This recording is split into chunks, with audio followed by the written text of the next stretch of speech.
Иргэн та үзэл бодлоо илэрхийлэх эрх чөлөөтэй. Таны үзэл бодолтой байх эрх чөлөө, үзэл бодлоо баримтлах эрх чөлөөг Монгол Улсын үндсэн хууль, Нэгдсэн үндэсний байгууллагын гэрээ конвенцээр баталгаажуулан хамгаалсан юм. Үзэл бодлоо илэрхийлэх эрх чөлөөг заримдаа үг хэлэх эрх чөлөө, илэрхийллийн эрх чөлөө гэдэг. Манай улс 1961 онд Нэгдсэн үндэсний байгууллагад гишүүнээр элсэхдээ хүний эрхийн түгээмэл тунхаглалыг хүлээн зөвшөөрч нэгдэ орсон билээ.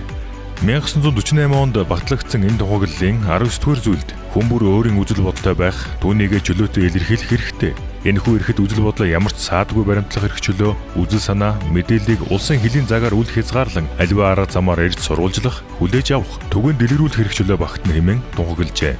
Монгол улс 1974 онд иргэний болон улс төрийн эрхийн тухай олон улсын пактыг сойрхон баталсан юм. Пактын 19-р зүйлийн нэгдэх хэсэгт хүн бүр үзэл бодлоо ямар ч хорой саадгүй баримтлах хэрэгтэй гэжээ.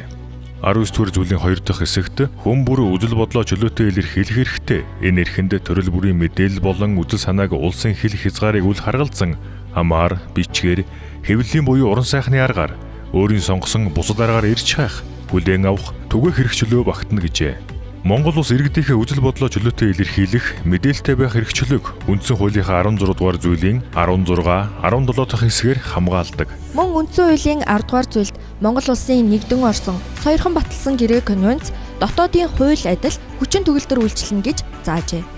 Globe International төвд үзэл бодлоо илэрхийлэх эрх чөлөөний олон улсын сүлжээ Apex-ийн дэмжлэгтэйгээр бэлтгэлээ.